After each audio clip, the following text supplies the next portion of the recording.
Anak, huwag mong kalilimutan ang bilin ng mga magulang mo.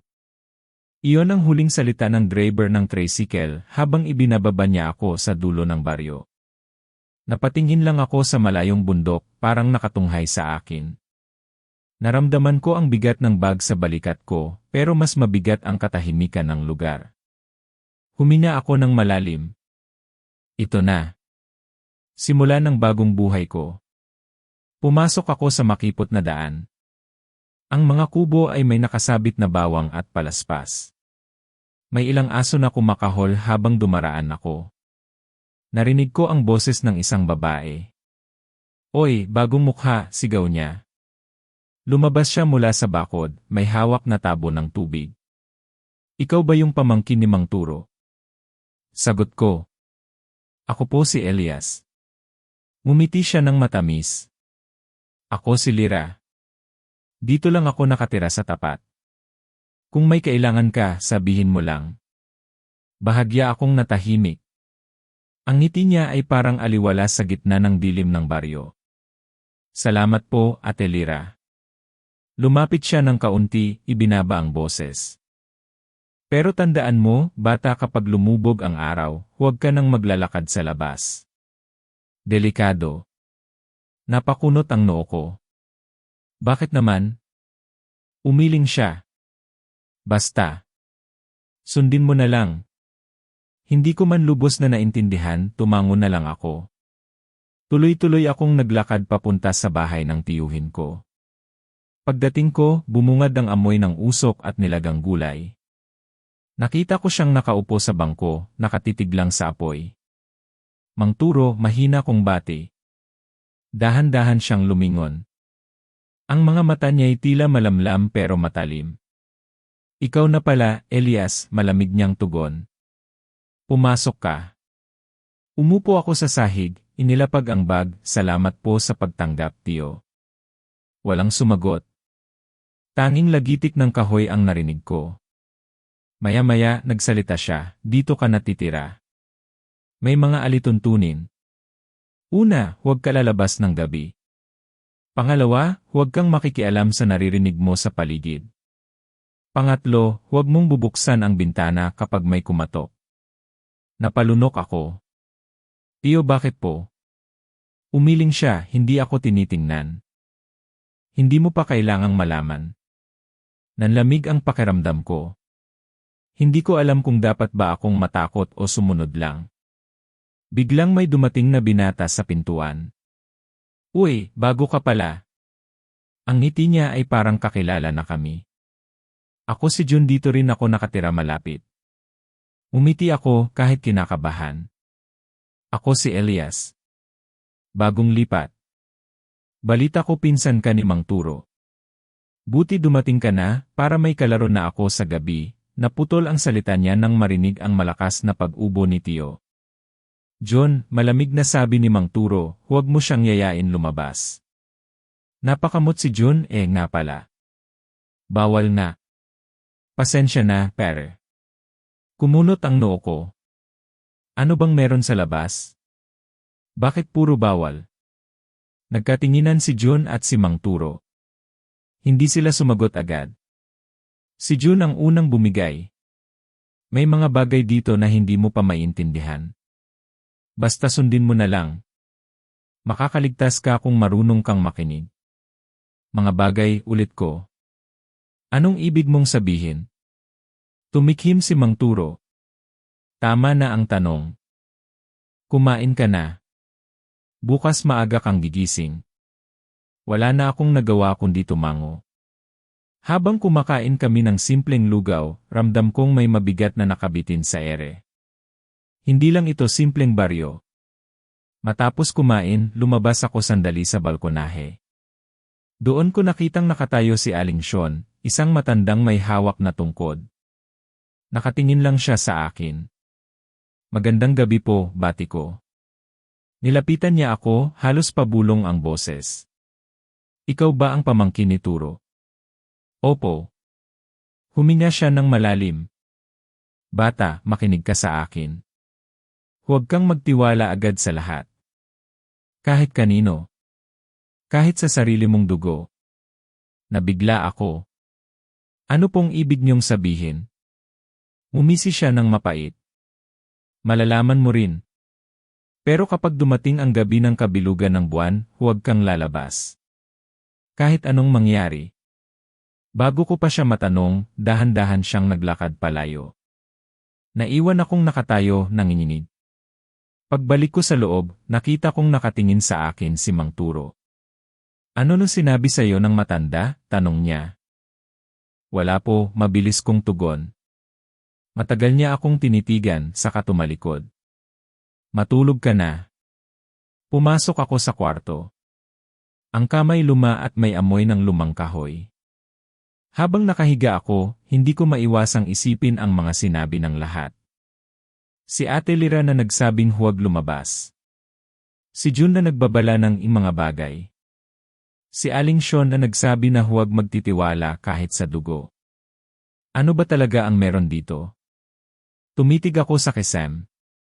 Ang ingay ng mga kuliglig sa labas ay parang nagiging bulong. Napapikit ako, pilit na inaalo ang sarili. Bukas, makakahanap ako ng sagot. Ngunit bago tuluyang pumikit ang mga mata ko, narinig ko ang mahinang boses mula sa dilim. Elias, nanindig ang balahibo ko. Hindi ko alam kung guni-guni lang iyon o may totoong tumatawag sa akin. At doon nagsimula ang gabi ng aking takot. Elias! Elias, nagising ako nang marinig ko ang mahinang bulong mula sa labas. Hindi ko alam kung panaginip lang o totoo. Pinilit kong hindi gumalaw, pero narinig kong muli iyakan, ungol, parang tinig ng bata. Tulong, umupo ako sa kama, hinihingal. Ang buong katawan ko'y nanlamig. Pinilit kong idikit ang tenga ko sa bintana, pero biglang bumukas ang pinto. Bakit gising ka pa? Malamig na tanong ni Mang Turo.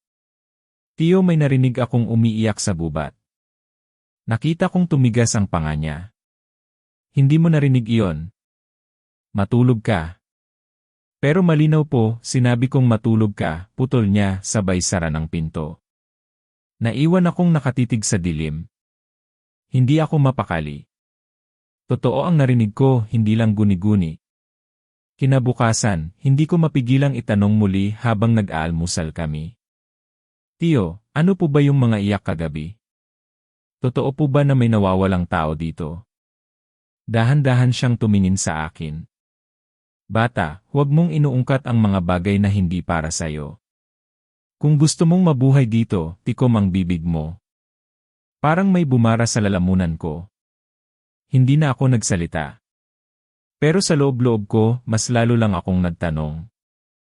Pagkatapos kong mag-igib, dumiretso ako sa palengke. Doon ko nakita si Ate Lira, nag-aayos ng mga gulay. Ate, mahinang bulong ko, may narinig ako kagabi. Mga iyak mula sa gubat.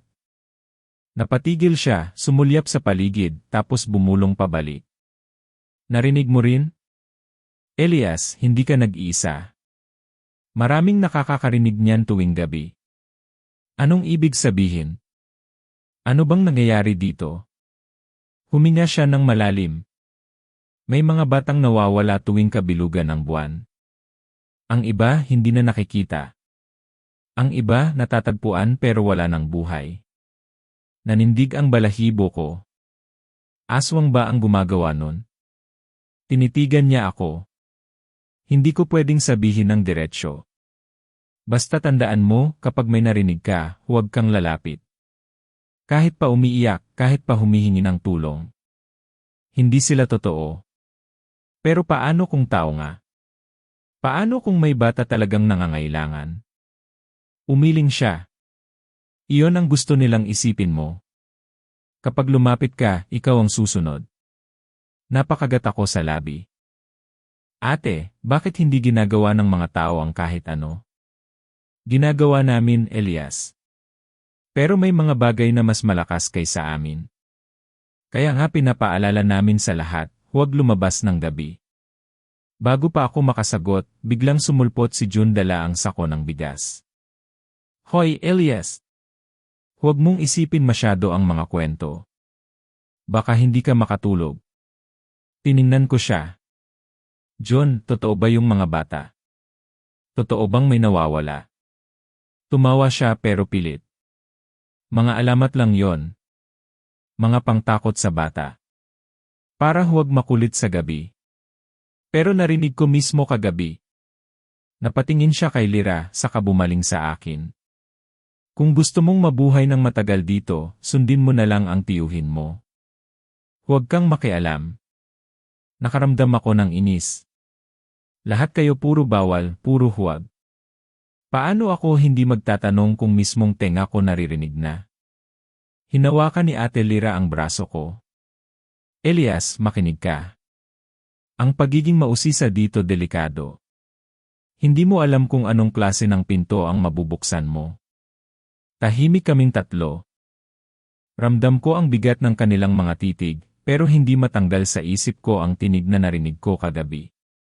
Pag-uwi ko, nadatnan kong nakaupo si Mang Turo sa labas ng bahay, nakasindi ng tabako. Saan ka galing? Tanong niya. Palengke po. Kinausap ko sina Ate Lyra at John. Tumingin siya sa akin, usok ang bumuga mula sa bibig niya. At ano ang sinabi nila? Na may mga nawawalang bata tuwing kabilugan ng buwan. Tumahimik siya. Ilang segundo bago siya muling nagsalita. Maraming kwento ang mga tao dito. Hindi lahat totoo. Pero ramdam kong may tinatago siya. Tiyo, kung may nangyayari man, bakit hindi natin ginagawa ng paraan? Bakit parang lahat natatakot magsalita? Tumayo siya, tumalikod. Hindi mo pa trabaho ang mga tanong na yan. Basta't huwag kang lalabas ng gabi. Naiwan akong nakasunod ang tingin sa kanya. Paulit-ulit ang babala pero lalo lang akong natutukso. Pagsapit ng hapon, dumating si June sa bahay. Pare, sama ka. May 21 kami sa plaza. Napailing ako. Bawal daw lumabas paggabi. Hapon pa naman. Bago magdilim tapos na. Pumayag ako. Habang naglalaro kami, hindi mawala sa isip ko ang mga sinabi ni Lyra at Turo. Nang papalubog na ang araw, nilapitan ako ni John, Elias, seryoso niyang boses, kung sakaling may marinig ka uli, huwag mong sundin. Kahit sigaw pa ng sanggol. Baka yun na ang huling gabi mo. June, nakikita mo bang takot ako? Tama ka. Nakikita ko. At ayokong mawala ka. Pag-uwi ko, madilim na. Pumasok agad ako sa kwarto. Pero kahit anong pilit kong pumikit, bumalik na naman ang mga iyak. Elias, tulungan mo ako, napapikit ako ng mariin. Hindi totoo. Hindi totoo. Pero lumakas ang iyak, mas malapit. Parang nasa mismong tapat ng bintana. Buksan mo, tumayo ako, nanginginig. Gusto kong sumilip pero naalala ko ang bilin ng lahat. Huwag magbukas. Huwag lumapit. Pinilit kong magdasal. Diyos ko, tulungan niyo ako. Biglang kumalabog ang bubong. May kaluskos, parang mabigat na paa na gumagapang. Tumakbo ako sa sulok ng kwarto, halos mawala ng hininga. At sa gitna ng katahimikan, narinig ko muli ang mahinang bulong. Hindi ka makakatakas, Elias. Mahimbing akong natutulog nang bigla kong marinig ang malakas na kaluskos mula sa bubong. Para bang may mabigat na nilalang na gumagapang, ang bawat hakbang ay nagdudulot ng panginginig sa sahig. Napadilat ako, nakiramdam. May tao ba dyan? Pabulong kong tanong, kahit alam kong wala namang dapat sumagot. Pero narinig ko uli, drag-drag parang kuko na humahagod sa yero. Pinilit kong tumayo, lumapit sa bintana. Doon, sa gilid ng liwanag ng buwan, nakita ko ang isang anino. Malaki, matangkad, at may mahahabang kuko. Nang tumingin ito sa akin, namula ang mga mata niya. Napasigaw ako. Biglang bumukas ang pinto. Pumasok si Mang Turo, dala ang lamig ng gabi. Pero imbes na magulat o magtanong, umiti siya, ngiting hindi ko maintindihan. Tiyo, may nasa bubong. May halimaw, halos hindi ko na maintindihan ang sarili kong boses. Tumitig lang siya sa akin. Nakikita mo na pala. Nanlaki ang mata ko. Ano pong ibig niyo sabihin? Tiyo, tulungan niyo ako. Dahan-dahan siyang lumapit. Hindi siya tumitingala, parang wala siyang nakikita. Pero sa mga mata niya may kakaibang liwanag. Hindi lahat ng nakikita mo ay dapat mong takasan, malamig niyang sabi. Nanginginig ako. Tiyo, totoo yon. Hindi guni-guni. Biglang tumigil ang kaluskos sa bubong. Tahimik. Pero ramdam kong nandoon pa rin. Tignan mo ako, Elias, sabi ni Mang Turo, nakatayo sa tapat ng kama ko. Ano ang nakita mo? Halimaw. May mahahabang kuko, may mapupulang mata, umiti siya, malapad. At natakot ka? Siyempre natakot ako. Normal bang hindi matakot? Hindi lahat ng takot ay masama, sagot niya. Minsan, ang takot ang nagbubukas ng mata. Hindi ko alam kung ano ang ibig niyang sabihin. Gusto kong sumigaw, gusto kong tumakbo, pero nakapako ako sa kama. Bigla, may malakas na kalabog mula sa bubong. Parang may bumagsak. Naramdaman kong bumuhit ang lamig sa balat ko. Tiyo! Naroon pa rin siya, halos pasigaw kong sabi. Pero tumalikod siya, dahan-dahang isinara ang pinto. Matulog ka na, Elias. Huwag mong labanan ang mga anino. At iniwan niya akong mag-isa. Nanlaki ang mata ko. Ano to? Bakit parang alam niya ang lahat, bulong ko sa sarili. Hindi ko na kinaya. Tumakbo ako palabas ng kwarto, hinanap ko si John, mabuti na lang at nagkataong dumaan siya sa tapat ng bahay. John, sigaw ko. Napatigil siya, may hawak na sulo. Anong nangyari sa'yo? Para kang multo. May halimaw sa bubong. Nakita ko mismo. Mahahabang kuko, pulang mata. Tumingin siya sa paligid, saka lumapit sa akin. Eli! Huwag kang maingay. Baka may makarinig. Ano nang ibig mong sabihin? Bakit bawal magsabi? John, may nakita talaga ako. Hinila niya ako palayo sa pintuan. Elias, makinig ka. May mga bagay dito na hindi mo dapat ipagsigawan. Baka mapahamak ka. Mapahamak? Paano kung umatake yon? Paano kung pumasok sa bahay? Nag-iba ang ekspresyon niya, halatang nag-aalangan. Kung nakita mo siya, ibig sabihin, pinapansin ka na. Nanlamig ako. Pinapansin? Bakit ako? Umiling siya. Hindi ko alam. Pero kung tama ang hinala ko, masyado ka nang malapit sa apoy. John, sabihin mo sa akin. Ano bang alam mo? Pero bago pa siya makasagot, narinig naming muli ang kaluskos sa bubong. Pareho kaming napatigil. Nagtama ang aming mga mata. Pumasok ka na, Elias, bulong niya. Kung ayaw mong masundan. Tumakbo ako pabalik sa loob, nanginginig pa rin. Pagbalik ko sa kwarto, wala na roon si Mang Turo. Tahimik na. Pero sa kisame, kita ko pa ang bakat ng mga kalmot. Hindi ako nababaliw, bulong ko sa sarili. Totoo ang nakita ko. Kinabukasan, dumiretso ako kay Ate Lira. Ate, kailangan kong sabihin. May nakita ako kagabi, bigla niya akong pinutol. Huwag mo nang ituloy, Elias. Nabasa ko na sa mukha mo. Nanlaki ang mata ko. Alam nyo? Tumango siya. Hindi ka nag-iisa. Marami na ring nakakita. Pero ang iba, hindi na nakapagsalita uli. Bakit hindi niyo sinasabi sa lahat? Bakit parang tinatago nyo? Dahil hindi lahat handang makinig, sagot niya.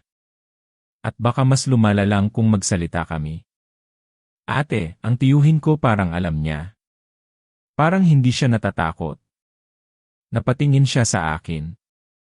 Elias, bantayan mo ang sarili mo. Huwag kang magtitiwala agad. Ni sa tiyuhin ko. Tahimik siya, saka umiwas ng tingin. Mas lalo akong kinabahan. Kung mismong tiyuhin ko ay may kinalaman, saan ako pupunta? Pag-uwi ko, nadatnan kong nakaupo si Mang Turo, nakatitig sa apoy. Tahimik. Lumapit ako, pilit na pinatatag ang boses ko. Tiyo, bakit hindi kayo natatakot? Normal bang umiti habang may halimaw sa bubong? Dahan-dahan siyang tumingin sa akin. Hindi lahat ng halimaw ay kaaway. Napasigaw ako. Ano nang ibig mong sabihin? Gusto niyo bang kainin nila tayo? Umiling siya.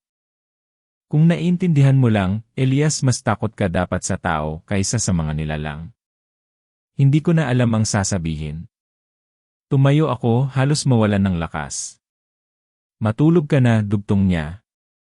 May darating pang mas matindi. Habang nasa kama ako, hindi mawala sa isip ko ang mga sinabi niya. Lalo akong kinilabutan. Kung siya mismo ay hindi natatakot, baka siya ang dahilan kung bakit nandito ang lahat ng ito. Pinilit kong pumikit, pero bumalik sa isip ko ang mapupulang mata. Ang ngiti ni Mang Turo. At ang pakiramdam na hindi ako ligtas sa mismong tahanan na ito. At doon nagsimula ang bangungot ko, hindi lang sa panaginip kundi sa mismong realidad. Hindi na ako nakatiis. Kinabukasan, pinilit kong magtanong-tanong. Aling Sean, tawag ko habang siya ay nagwawalis sa tapat ng maliit niyang kubo, pwede ko po ba kayong makausap sandali? Inangat niya ang mukha, kita ang lalim ng kanyang mga mata. Ano bang kailangan mo, Elias? Lumapit ako, nag-atubili. Totoo po ba may mga nilalang dito? Mga aswang. Napatigil siya, tumitig sa akin. Bakit mo na itanong? May nakita ako. May narinig din ako. Hindi ako naniniwala na imahinasyon lang lahat. Umiling siya, sabay bulong, matagal nang sinasabi ng matatanda, may mga aswang sa baryo. At matagal na ring may dinududahan ang pamilya niyo. Parang pinagsakluban ako ng langit at lupa. Ano pong ibig niyo sabihin? Ang tiyuhin ko. Hindi siya sumagot agad. Sa halip ay itinuro niya ang paligid. Kita mo ba ang mga bawang sa bawat bahay? Ang mga palaspas na hindi tinatanggal. Hindi iyon tradisyon lang. Protection na iyon. At lagi nilang isinasabit dahil natatakot silang ang mga aswang ay nasa loob mismo ng baryo. Napalunok ako. Pero bakit pamilya namin? Wala namang pruweba. Hindi mo pa ba napapansin? Tuwing may pagkawala, laging may aninong nakikita sa may bahay nyo. At ang tiyuhin mo hindi siya nagkakaedad. Nanlamig ang pakiramdam ko. Hindi totoo yan. Kilala ko siya. Hindi siya halimaw. Tumingin siya ng diretsyo sa akin. Kung mahal mo ang buhay mo, Elias, matuto kang makinig sa mga babala. Hindi lahat ng dugo ay dapat mong pagkatiwalaan. Hindi ko alam ang isasagot.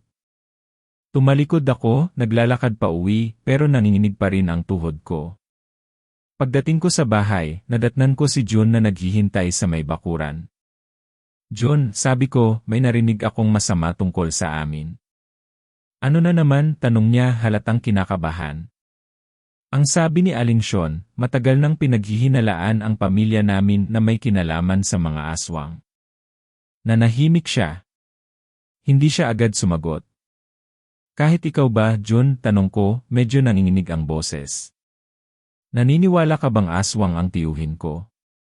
Tumingin siya sa akin, seryoso. Elias, kaibigan kita. Pero hindi ako bulad. Alam kong may kakaiba sa tiyuhin mo. At kung gusto mong mabuhay, huwag mong lalabanan ang dilim. Ano? Ganun na lang. Pababayaan ko na lang. Hindi lahat ng laban panalo. Minsan, mas ligtas ang pag-atras. Naramdaman kong kumukulo ang dugo ko. Hindi ako lalaban para lang mamatay. Lalaban ako para malaman ang totoo. Elias, makinig ka. Kapag hinalungkat mo ang lihim ng baryo, baka ikaw mismo ang kainin nito. Kung ganoon, hayaan na lang natin. Paano na yung mga nawawala? Mga bata pa sila, John. Napatakip siya ng mukha. Alam mo bang ilang beses ko na ring narinig ang mga iyak sa gabi? Pero pinipilit kong huwag pansinin. Dahil alam kong hindi ko kayang iligtas kahit isa. Pero paano kung may paraan? Paano kung may magagawa tayo? Tumingin siya ulit sa akin, bakas ang lungkot. Kung may paraan man, matagal nang ginawa ng mga matatanda. Pero hanggang ngayon, nandito pa rin ang dilim. Ibig sabihin, masyadong malakas para sa atin. Hindi ako papayag. Hindi ako tatakbo. Tahimik kami pareho. Tanging hampas ng hangin ang naririnig ko. Kung ganun, mahina niyang sabi, handa ka na bang mamatay para sa sagot? Hindi ko siya sinagot. Pero sa loob-loob ko, alam ko na ang sagot. Kinagabihan, naglakas loob akong magtanong kay Mang Turo. Tiyo, panimula ko habang kumakain kami ng lugaw, totoo bang matagal nang may aswang dito? Napatigil siya, dahan-dahang iniwan ang kutsara. Sino ang nagsabi sa'yo? Mga tao. Si Aling Sean. Tumitig siya sa akin. Huwag kang makikinig sa mga matatanda.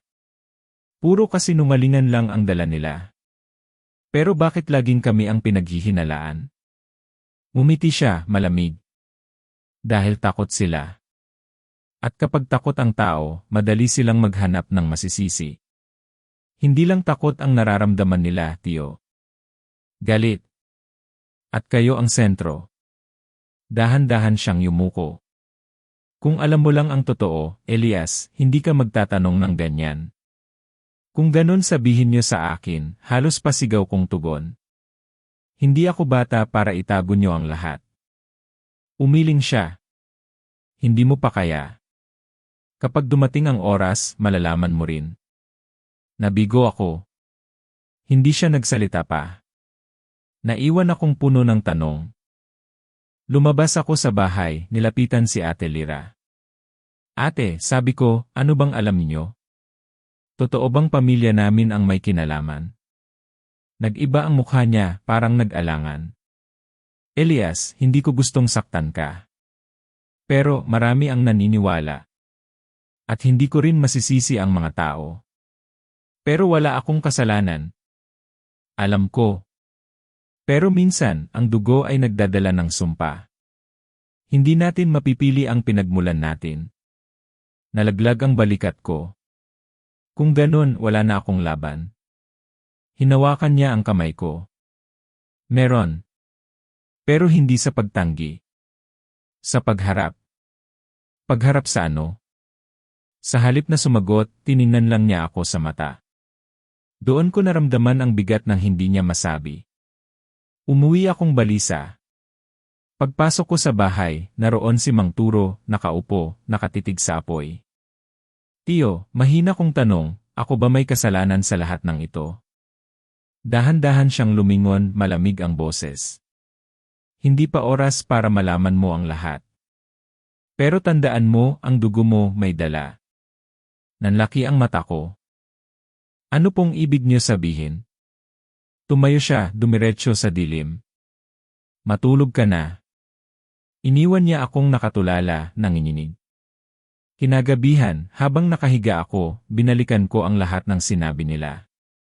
Lahat ay nagbababala. Lahat ay nagtatago ng sagot.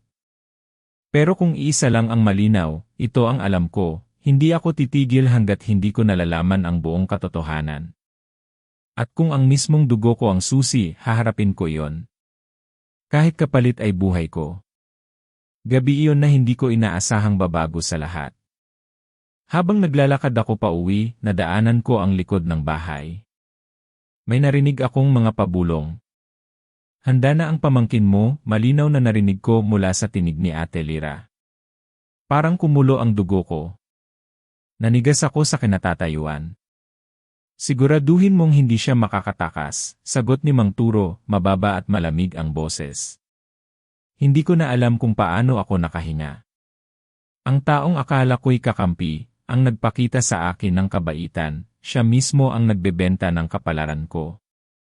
Hinintay kong lumayo sila bago ako pumasok. Kinabukasan, sinalubong ako ni Ate Lira sa bakuran. Elias, bati niya, may ngiti sa labi. Ngumiti rin ako, pero pilit. Ate, pwede ba tayong mag-usap? Siyempre, bakit? Tinitigan ko siya ng diretsyo.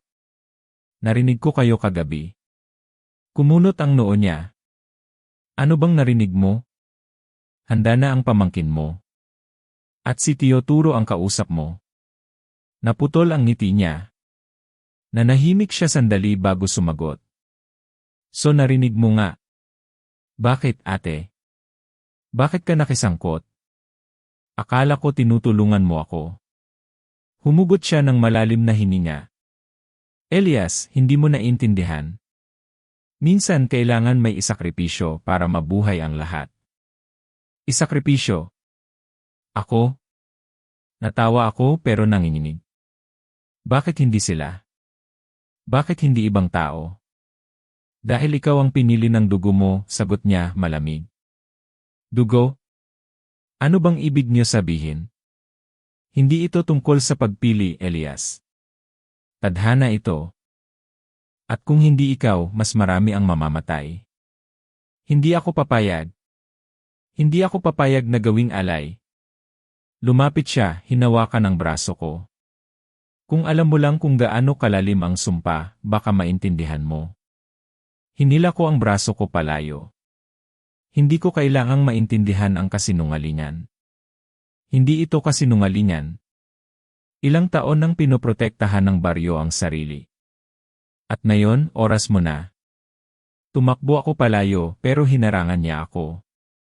Elias, huwag mong gawing mahirap ito. Kung lalaban ka, mas masasaktan ka lang. Kung talagang mahalaga sa inyo ang baryo, bakit hindi kayo ang magsakripisyo? Napailing siya. Hindi mo ba naiisip? Kung pwede lang, matagal na. Pero may sinusunod kaming kasunduan. At nakasulat na ikaw ang susunod.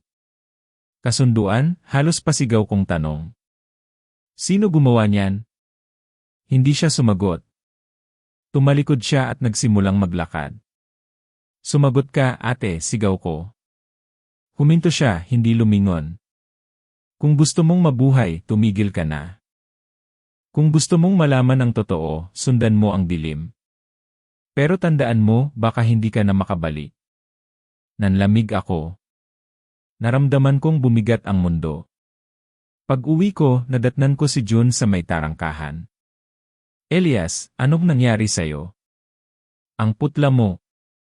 Hindi ko na napigilan. John si Ate Lyra.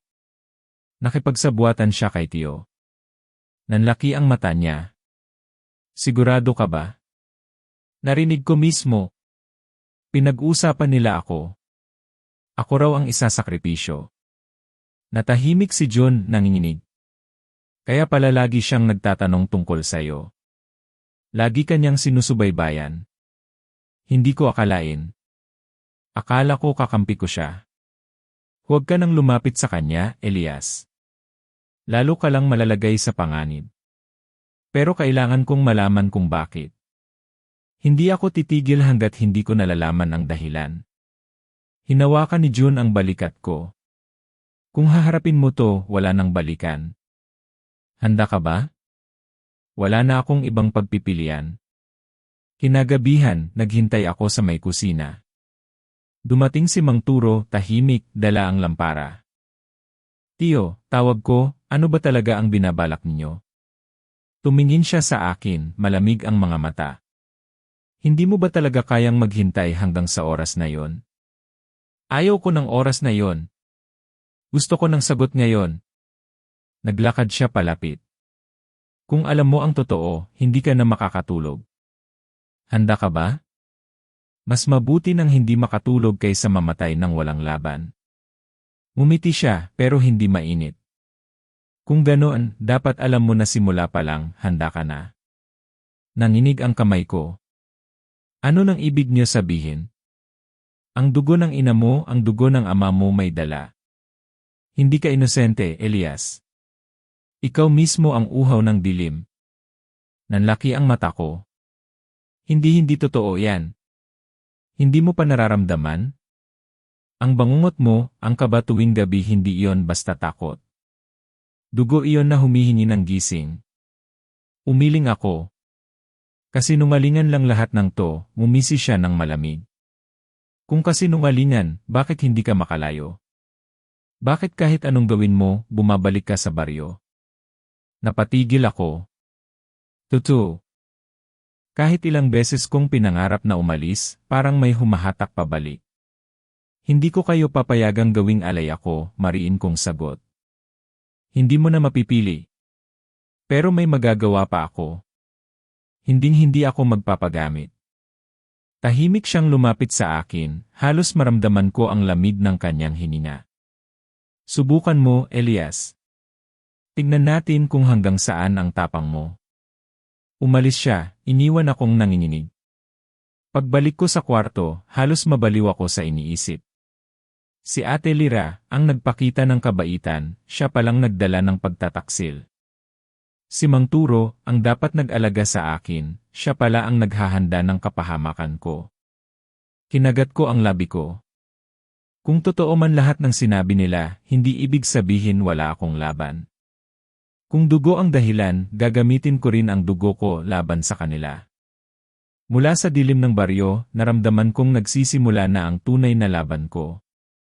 Huwag ka nang magtago, Elias, malamig na tinig ni Mang Turo habang hawak ang lampara sa gitna ng dilim. Nanlilisik ang mata niya. Hindi ko na kayang pigilan. Ano ka ba talaga, Tio? Umangat ang labi niya sa isang ngisi. Hindi mo pa ba nahuhuli? Isa akong manunugis. Aswang na kumakain ng laman at dugo. Nanginginig ako, umatras. Hindi pwede. Hindi totoo. Kung hindi totoo, bakit ka nandito? Bakit ikaw ang napili? Napili, halos pasigaw kong sagot. Ako ba ang pinili o ikaw ang pumatay para lang makuha ako? Tumawa siya, mababa at nakakasulasok. Tama ka. Ako ang pumatay sa mga magulang mo. Dahil alam kong ikaw ang magiging susunod. Parang tinaga ng itak ang dibdib ko. Mga magulang ko kayo ang pumatay sa kanila. Hindi mo pa ba napapansin? Kaya ka napunta sa akin. Dahil wala ka ng ibang mapupuntahan. Sumigaw ako, halos mabasag ang boses ko. Hayop ka. Ikaw ang sumira ng lahat. Hindi ako hayop. Ako ang tagapagmana ng dilim. At ikaw, pamangkin ko, ikaw ang susunod sa akin. Hindi ako magiging katulad mo. Lumapit siya, mabagal, bawat hakbang parang hampas sa kaluluwa ko. Hindi mo na yon matatakasan. Ang dugo mo umiiyak para sa akin. Isa ka sa amin. Umatras ako, halos madapa. Hindi. Hindi ako halimaw. Bigla niyang itinaas ang kamay, kumislap ang kuko, mahaba at matalim. Subukan mong tumakbo. At tumakbo ako. Elias, sigaw niya sa likod, kasabay ng mga yabag na mabigat at mabilis. Humahampas ang hangin sa mukha ko. Ang puso ko halos pumutok sa kaba. Sa likod ko, rinig ko ang mga kaluskos, hindi lang siya, may iba pa. Mga kasama ko, sigaw niya. Mga kapatid sa dilim. Hindi ka makakataka sa kanila. Mula sa gilid ng gubat may mga mata.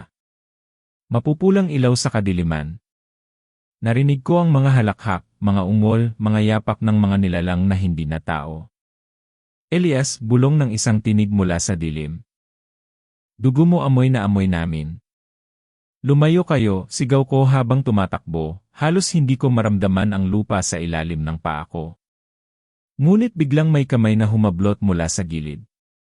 Malamig, matalim ang kuko. Napasigaw ako, pumiglas. Sa akin ka na, bata, hiyaw ng nilalang. Sinaksak ko siya ng bato na nahawakan ko. Sumirit ang itim na dugo, bumagsak siya na parang aso. Tumakbo ulit ako, hindi na lumilingon. Matapang, sigaw ni Mang Turo mula sa dilim. Pero hindi sapat. Lahat ng dugo ng baryo natikman na namin. Lahat ng sigaw narinig na namin. Isa ka lang sa susunod. Hindi ako magiging pagkain niyo. Bigla akong natigilan nang madaanan ko ang isang malawak na clearing. Doon, nakita ko, mga buto, mga bangkay na tuyot, mga kalansay ng mga bata't matatanda. Nabitawan ko ang bato. Diyos ko, ito ba lahat gawa ninyo? Lumabas si Mang Turo mula sa anino, may kasamang 3 halimaw na nakangisi. Lahat iyan bunga ng takot nila. Lahat iyan kabayaran ng kasunduan. Kasunduan? Tama. Kapag may alay, ligtas ang karamihan. Kapag walang alay, lahat mamamatay. Kaya pinili ka nila. Para maligtas ang lahat. Nanginginig ako sa galit at sakit. Kaya pala lahat sila tahimik. Kaya pala si Ate Lira, kaya pala sila pumayag. Ngayon alam mo na, bulong niya, lumalapit. At alam mo na rin ang iyong tadhana. Hindi mo sila maliligtas, Elias. Pero kung sasama ka sa akin, ikaw ang susunod na maghahari. Huwag kang magpanggap na alok iyon. Hindi ko tatanggapin ang dugo na kumitil sa mga magulang ko. Umiti siya, matalim. Kung ganon, mamamatay ka gaya nila. Hinabol niya ako, pero humarurot ako pabalik sa gubat. Ang mga halimaw, sumusunod, humahalakhak, parang gutom na mga aso. Elias, sigaw ni Mang Turo. Hindi ka makakatakas sa sarili mong dugo. Huminto ako, hingal na hingal, halos mawalan ng malay. Tumitig ako sa dilim. Kung dugo ko ang hinahanap ninyo, lalaban ang dugo kong ito. Kinuha ko ang isang matulis na sanga, hinawakan ng mahigpit. Naramdaman ko ang init sa loob ng katawan ko, parang may nag-aapoy sa ugat ko. Kung ako ang susunod, ako rin ang tatapos sa inyo. Naglakad siya palapit, mabagal, tiyak. Hindi mo kaya. Subukan natin. Lumundag ang isa sa mga halimaw, naggangalit ang ngipin. Sinaksak ko siya sa dibdib, at sa gulat ko, nasunog ang laman niya, umusok, sumigaw hanggang sa matunaw. Napatigil si Mang Turo. Paano mo nagawa yon? Hindi ko rin alam. Nanginginig ako, pero buo ang loob ko. Kung sumpa ang dala ng dugo ko, gagamitin ko itong sandata laban sa inyo. Hindi pwede, sigaw niya, galit na galit. Hindi iyon ang tadhana mo. Ngunit isa pa ulit ang sumugod. Hinampas ko siya, at ganoon din ang nangyari, sunog, usok, sigaw. Lumayo sila, nag-aalangan. Hindi, bulong ni Mang Turo.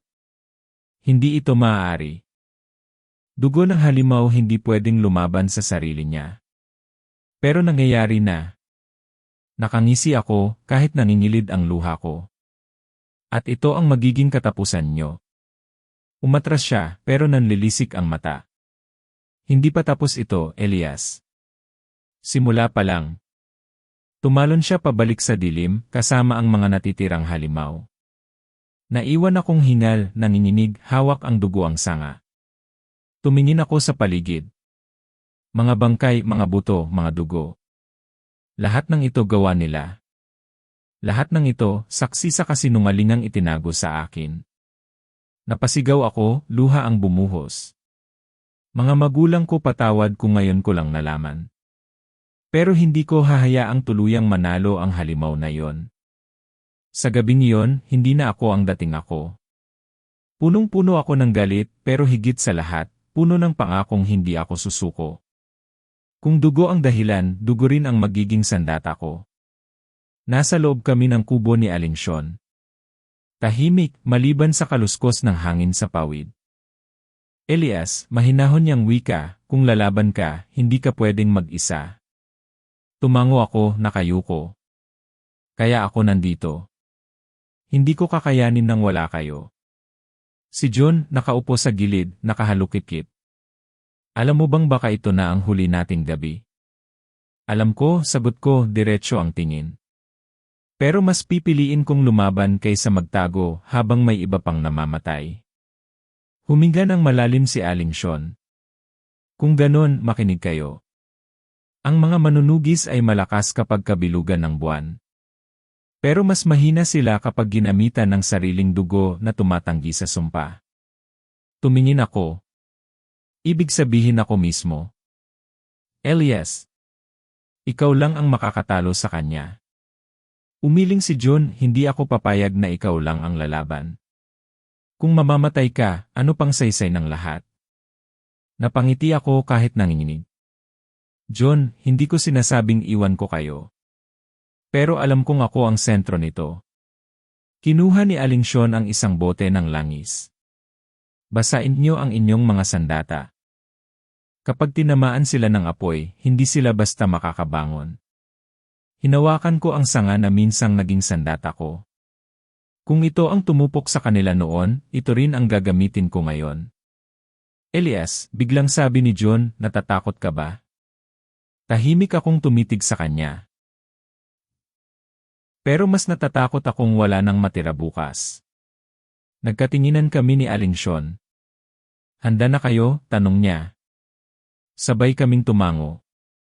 Dumating ang gabi ng kabilugan ng buwan. Nasa gitna kami ng bakuran, hawak ang mga sandata. Malamig ang hangin, mabigat ang paligid. Darating na siya, bulong ni Aling Sean. Mula sa dilim, sumulpot si Mang Turo. Wala nang pagtatago.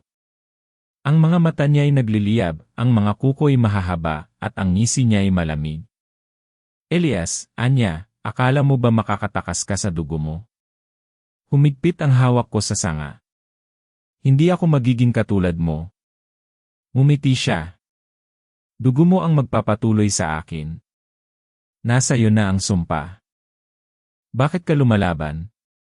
Dahil ako mismo ang pipigil sa sumpa na yan. Tumawa siya, malakas, nakakasulasok. Napakatapang mo, pamangkin. Pero tandaan mo, hindi mo matatalo ang sarili mong pagkatao.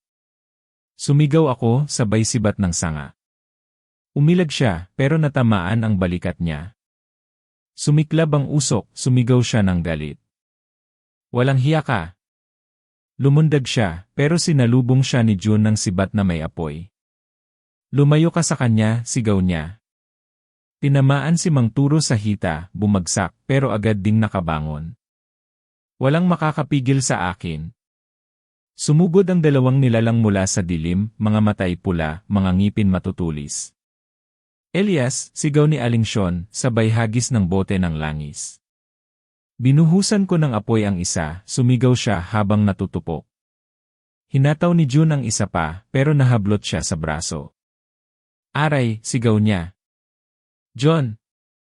Tumalon ako, sinaksak ang nilalang sa likod.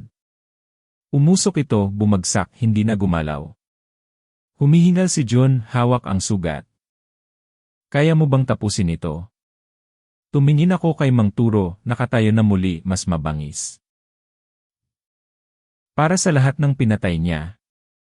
Lumapit siya, mabagal, bawat hakbang parang hampas sa dibdib ko. Hindi mo ako mapapatay, Elias. Dugo mo ako. Hindi kita dugo. Hindi kita pamilya. Halimaw ka. Napatigil siya, kumislap ang galit sa mata niya. Kung ayaw mong maging akin, mamamatay ka gaya ng mga magulang mo. Parang pinunit ang puso ko sa sinabi niya. Sila ang pinatay mo. At ngayon, ako ang magtatapos sa iyo. Sumugod siya, mabilis. Sumalubong ako, tinutok ang sanga sa dibdib niya. Nagtama kami sa gitna ng bakuran. Umusok ang balat niya, nagsisigaw siya, pero hindi bumibitaw. Hindi mo ako kaya. Kung dugo ko ang dala mo, sigaw ko, dugo ko rin ang sisira sa'yo. Hinampas ko siya ng malakas. Pumiglas siya, pero bumaon palalo ang sanga. Elias, sigaw ni John, huwag kang bibitaw. Huwag, sigaw din ni Aling Sean. Lalong umusok ang katawan ni Mang Turo, ang mukha niya'y nagbago, nagiging halimaw na hindi ko maipaliwanag. Hindi maaari para sa mga magulang ko, sigaw ko, sabay itulak ng buong lakas. Bumaon ang sanga hanggang sa puso niya. Umalinggaw ang isang sigaw na parang galing sa libo-libong biktima. Hindi matatapos dito. At sumabog ang katawan niya sa usok at apoy, hanggang sa wala nang natira kundi abo. Tahimik. Wala na ang mga halimaw. Wala na ang galit na presensya. Bumagsak ako sa lupa, hingal na hingal. Lumapit si John, nanginginig pero nakangiti. Nagawa mo, Elias. Huminga ako ng malalim. Hindi ko nagawa ng mag-isa. Kayo ang dahilan kung bakit ako tumayo. Lumapit si Aling Sean, itinapat ang lampara sa abo. Natapos ang isa. Pero tandaan mo, Elias, hindi dito nagtatapos ang sumpa. Tumingin ako sa kanya. Anong ibig niyo sabihin? Halimaw siya. Pero hindi lang siya ang umiikot sa dilim. At ikaw dala mo pa rin ang dugo. Napayuko ako. Kung ganoon, hindi pa tapos ang laban ko. Hinawakan ni June ang balikat ko. Kung saan ka pupunta, sasama ako. Umiti ako ng mapait. Maraming salamat. Pero alam kong mas mahirap pa ang susunod. Tinignan ko ang abo ni Mang Turo, kumikislap pa ng kaunting usok. Hindi ako magiging katulad mo. Hindi ako magiging halimaw. At sa ilalim ng kabilugan ng buwan, doon nagsimula ang panibagong bigat, hindi na laban para sa akin lang, kundi laban para sa lahat ng maiiwan pa sa dilim. Elias, bulong ni Aling Sean habang itinatali ang pulang panyo sa aking pulso, ito ang huling gabing haharapin mo siya. Tandaan mo, hindi lakas ang makakatalo sa kanya, kundi puso at pananalig. Hinawakan ko ang pulso ko, ramdam ko ang init ng panyo. Kung bumigay ako, matatapos din ang lahat. Pero hindi ko hahayaan. Sumabat si June, hawak ang sibat na may balot na dahon.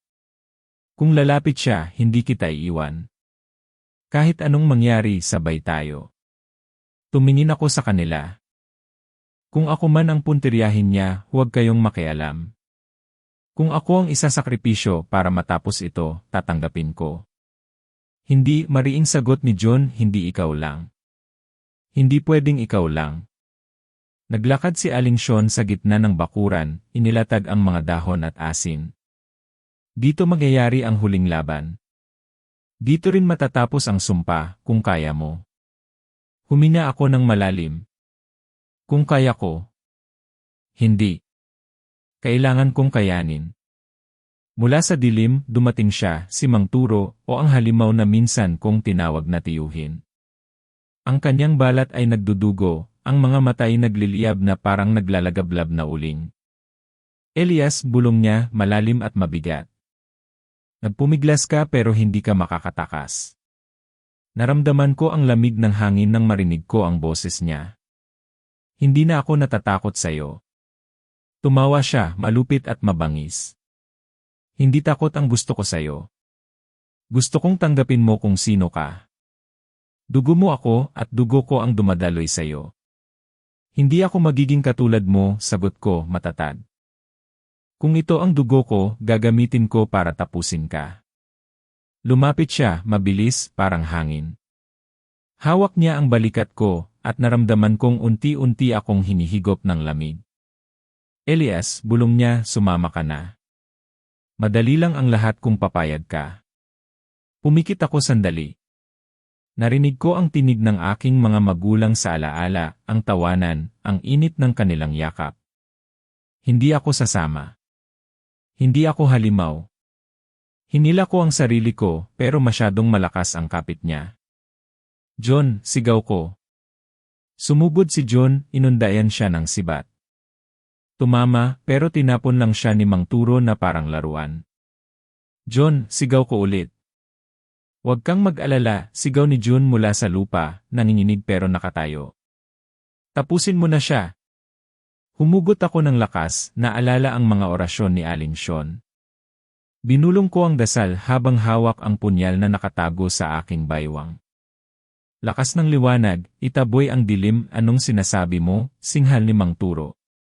Binulot ko ang punyal, kumikinang sa ilalim ng buwan. Ito ang magtatapos sa'yo. Ngumisi siya. Subukan mo. Sumugod siya, mabilis na parang kidlat. Tumama siya sa dibdib ko, pero naitaas ko ang punyal at tumusok sa kanyang braso. Sigaw niya habang umuusok ang balat niya. Ano to? Orasyon, sigaw ko. Dasal. Liwanag. Hindi ka makakatakas, bulong niya, sabay dakma sa lig ko. Naramdaman kong unti-unting nauubos ang hininga ko. Kung mamamatay ako, bulong ko, hindi ako mag-isa. Biglang sumigaw si Aling Sean, hawak ang bote ng langis. Elias, ngayon na. Ibinaon ko ang punyal sa kanyang dibdib. Tumama ito diretsyo sa puso. Umalinggaw ang malakas na sigaw na parang libo-libo ang umuungol. Hindi matatapos dito, sigaw niya. Hinawakan niya ang kamay ko, parang gusto akong hilahin sa kanyang kamatayan. Elias, sigaw ni John, sabay hawak sa balikat ko. Huwag kang bumitaw sa liwanag. Nanginginig ang buong katawan ko. Hindi ako magiging isa sa inyo. Bumaon palalo ang punyal. Nagsimulang pumutok ang katawan niya, naglalabas ng usok at apoy. Elias, bulong niya, mahina na. Magiging isa ka rin sa amin. Hinding-hindi, bulong ko pabalik. At tuluyang sumabog ang katawan niya sa abo at apoy, nagkalat sa buong bakuran. Tahimik. Wala na siyang tinig. Wala na ang presensya. Humihingal ako, hawak pa rin ang punyal na kumikinang. Naramdaman kong nanginginig ang buong katawan ko, pero nakatayo pa rin ako. Lumapit si John, sugatan pero nakangiti. Natapos na ba? Tumingin ako sa abo. Siya. Pero ang sumpa baka hindi pa. Lumapit si Aling Sean, hawak ang lampara. Tama ka, Elias. Natapos ang isa, pero ang dugong dala mo pa rin. Napayuko ako. Ibig sabihin, baka balikan ako ng dilim. Hindi ka nag-iisa, sagot ni John, sabay tapik sa balikat ko. Kahit saan ka dalhin ng sumpa, susunod ako. Umiti ako ng mapait. Salamat. Pero hindi ko alam kung hanggang kailan ko kakayanin. Hanggang kaya natin, sagot ni John, tumingin ako sa buwan. Ang kabilugan nito'y maliwanag, pero parang may bahid ng dugo sa paningin ko. Aling Sean, tanong ko, paano kung bumalik siya? Umiling siya. Kapag tinapos mo na ang isa, hindi na siya makakabalik. Pero tandaan mo, may iba pa. Ang laban mo ay hindi lang laban sa isang halimaw, kundi laban sa sarili mong dugo. Napapikit ako, pinipigil ang luha. Kung ganon hindi pa tapos ang laban ko. Tumango si John, pero tapos na ang gabing ito. At ikaw ang nanalo. Huminga ako ng malalim, tinignan ang abo sa lupa. Pero hindi ko tinitingnan ito bilang panalo. Tinitingnan ko ito bilang simula ng mas mabigat na laban. Tahimik kaming tatlo, nakatingin sa abo. Ang hangin ay malamig, pero may kakaibang gaan sa paligid. Lumapit si Aling Sean, inilagay ang kamay niya sa balikat ko. Elias, tandaan mo. Hindi lahat ng dala mo ay sumpa. May dala ka ring lakas, tapang, at pag-ibig. Iyan ang magtatapos sa dilim. Tumango ako. Kung ganoon, haharapin ko ang lahat ng darating. Hindi para sa sarili ko, kundi para sa lahat ng nawala. Ngumiti si John para rin sa atin na naiwan. Tumingin ako muli sa buwan, mahigpit ang hawak sa punyal. Hindi ako magiging halimaw. Hindi ako magiging isa sa kanila. At sa ilalim ng liwanag ng buwan, tinapos ko ang gabi, duguan, sugatan, pero buo ang loob. Elias, hindi ka na makatulog, tanong ni John, habang nakaupo kami sa harap ng apoy sa loob ng kubo. Umiling ako. Kahit ipikit ko ang mga mata ko, naririnig ko pa rin ang boses niya. Para bang nandito pa rin siya. Natahimik si John, hawak ang sugat sa braso na hindi pa tuluyang naghihilom. Baka guni-guni lang. Trahedya ang pinagdaanan mo. Natural lang na bumabalik-balik. Hindi, John, sagot ko, Mariin. Rinig ko ang bulong niya gabi-gabi. Magiging isa ka rin sa amin. Paulit-ulit. Napayuko siya. At kung totoo nga, anong gagawin mo? Tumingin ako sa apoy. Hindi ko alam. Pero kung mangyari man, papatayin ko ang sarili ko bago ako maging katulad niya. Huwag mong sabihin yan, biglang sigaw niya. Hindi mo pwedeng isipin na wala ka ng pag-asa. Napangiti ako ng mapait. Hindi ba't lahat sila ganon din magsimula? May pag-asa tapos unti-unti silang nilamon ng dilim. Kinabukasan, lumabas kami sa baryo. Ang mga tao'y abala, parang walang nangyaring lagim. Ang mga bata'y naglalaro, ang mga tindera ay sumisigaw ng paninda. John, bulong ko, parang hindi nila alam ang nangyari. Alam nila, sagot niya. Pero pinili nilang kalimutan. Ganito palagi, kapag may dumating na takot, kailangan nilang magpatuloy. Samantalang ako hindi makalimot, sabi ko. Lumapit si Aling Sean, dala ang basket ng gulay. Elias, kamusta ka na? Buhay pa, sagot ko, pilit ang ngiti. Tinitigan niya ako. Hindi pa tapos ang laban mo. Pero tandaan mo, hindi lahat ng sugat nakikita sa katawan. Nararamdaman ko nga, Aling Sean, bulong ko. Parang kahit anong gawin ko, hindi maghilom. Pagbalik namin sa kubo, wala si Ate Lira. Hindi ko na siya nakita mula ng gabing nagtataksil siya. John, sa palagay mo, nasaan siya? Tanong ko. Umiling siya. Kung buhay pa siya, baka nagtatago. Kung hindi baka siya mismo ang biktima ng sumpa. Natahimik ako. Ang hirap isipin. Siya ang unang nagpakita ng kabaitan sa akin, tapos siya rin ang unang bumitay sa tiwala ko. Hindi lahat ng tao matibay, sagot ni John, minsan, kahit mabait sila, bumibigay sila sa takot. Pero bakit ako ang isinakripisyo niya, bulong ko, nanginginig ang boses. Bakit ako? Tumingin si Jun sa akin. Siguro kasi alam niyang kaya mo. Ikaw lang ang kayang tumapos. Kung ganon, sagot ko, hindi ko alam kung pagpapala o sumpa yon. Sa gabi, muli akong nagising. Sa dilim, narinig ko ulit ang tinig. Elias, bulong mula sa labas ng bintana. Hindi pa tapos. Hindi ka ligtas. Tumayo ako, hinawakan ng punyal. Lumabas ka, sigaw ko. Nagising si John, dali-daling lumapit. Anong nangyayari? Rinig mo ba? Tanong ko, pawis na pawis. Wala akong naririnig, sagot niya, nakatingin sa akin na parang natatakot. Sigurado ka bang hindi guni-guni lang? Huwag mo akong gawing baliw, sigaw ko. Naririnig ko talaga siya. Natahimik si John pero hindi na siya lumapit. Para bang may takot sa mga mata niya, hindi lang sa halimaw, kundi sa akin mismo. Kinabukasan, naglakad ako sa gilid ng baryo. Nakita ko ang mga bata, masayang naglalaro. Elias, tawag ng isang babae. Salamat ha. Dahil sa'yo, payapa na ulit dito. Napangiti ako ng pilit. Walang anuman. Pero sa loob-loob ko, kumirot ang dibdib ko. Payapa sila pero ako, hindi. Pagbalik ko sa kubo, nadatnan ko si Jun na tahimik lang, nakatitig sa akin. Anong iniisip mo? Tanong ko. Elias, mahina niyang sabi, natatakot ako. Sa akin, diretsong tanong ko. Hindi siya sumagot agad. Paglaon, tumango siya. Natatakot ako na baka balang araw, hindi na ikaw ang kasama ko kundi siya. Tumigil ako, parang tinusok ang puso ko. Kung dumating yon, Jun, ikaw mismo ang pumatay sa akin. Hindi ko kayang gawin yon, sagot niya, nanginginig. Huwag kang matakot, sabi ko, kahit nanginginig din ako. Kasi mas natatakot ako kaysa sayo. Hating gabi, nakaupo ako mag-isa. Ramdam ko ang malamig na hangin, ang katahimikan ng baryo.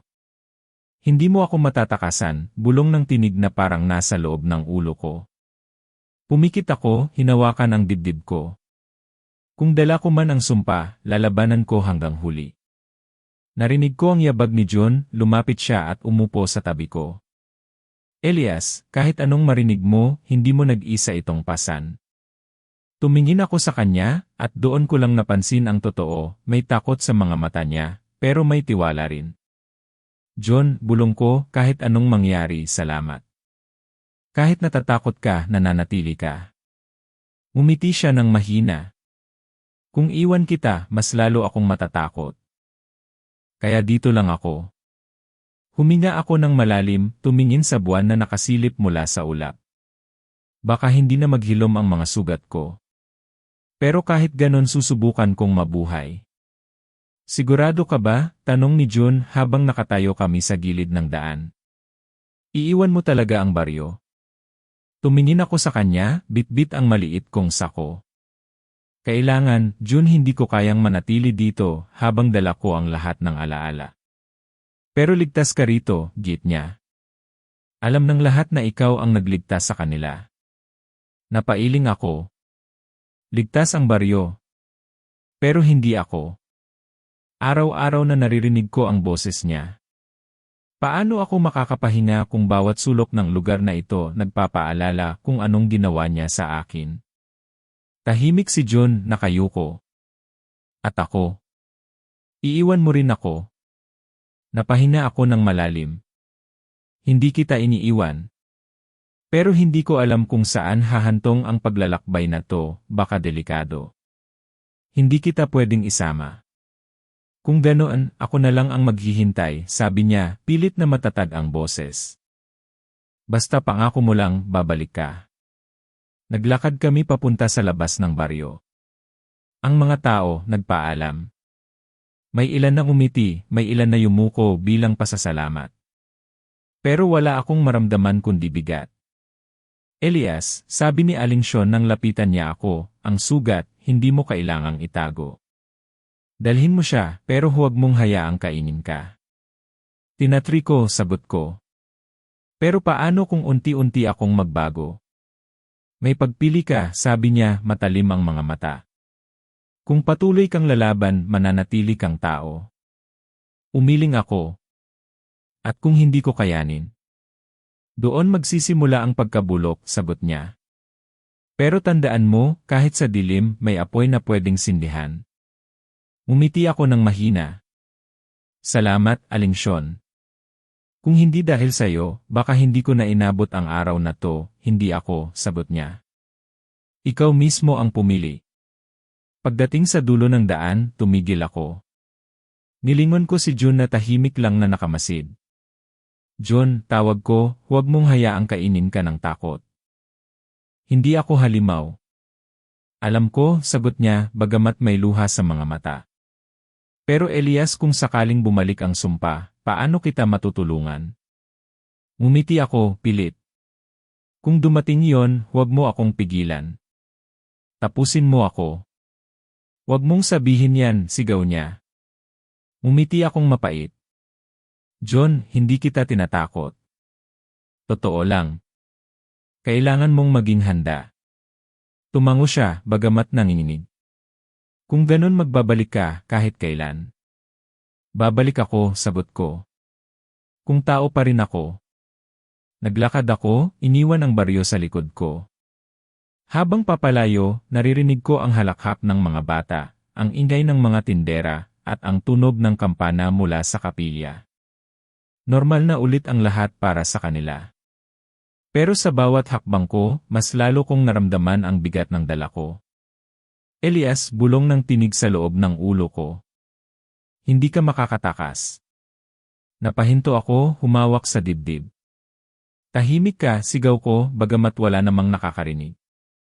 Huminga ako ng malalim, nagpumilit magpatuloy. Pagsapit ng gabi, nakaupo ako sa ilalim ng isang puno. Sinindihan ko ang maliit na apoy, at doon nagsimulang muli ang boses. Magiging isa ka rin sa amin, pinikit ko ang mga mata. Hindi. Ako ang pipili ng magiging kinabukasan ko. Hindi ikaw. Naramdaman ko ang malamig na hangin, parang may dumadampi sa balat ko. Nanginginig ako, pero pinilit kong tumindig. Kung sumpa nga ito, bulong ko, dadalin ko siya. Pero hindi ako magpapatalo. Kinabukasan, naglakad ako sa mas makitid na daan. Sa gitna ng katahimikan ng kagubatan, narinig ko ang sarili kong mga tanong. Elias, tao ka pa ba? Bulong ng isip ko. O unti-unti ka na ring nagiging tulad niya? Wala akong sagot. Tanging ang bawat yabag ko lang ang nagbibigay ng tunog sa paligid. Bago ako muling lumakad, naalala ko ang huling sinabi ni John, basta pangako, babalik ka. Ngumiti ako ng mag-isa. Babalik ako. Tao man o halimaw, babalik pa rin ako. At doon ko napagtanto, ang paglalakbay na ito, hindi lang paghahanap ng kaligtasan. Isa itong laban para tukuyin kung sino ba talaga ako. Hindi ko alam kung hihilom ba ako o tuluyang mabubulok. Pero alam kong simula pa lang ito ng mas mahaba at mas mabigat na pakikibaka. At sa huling lingon ko sa baryo, bago tuluyang lamunin ng dilim ang daan, bulong ko sa sarili, ako ang nakaligtas. Pero ako rin ang may dalang dugo ng isang halimaw. At kung darating ang araw na kailangan kong pumili, lalaban ako hanggang dulo.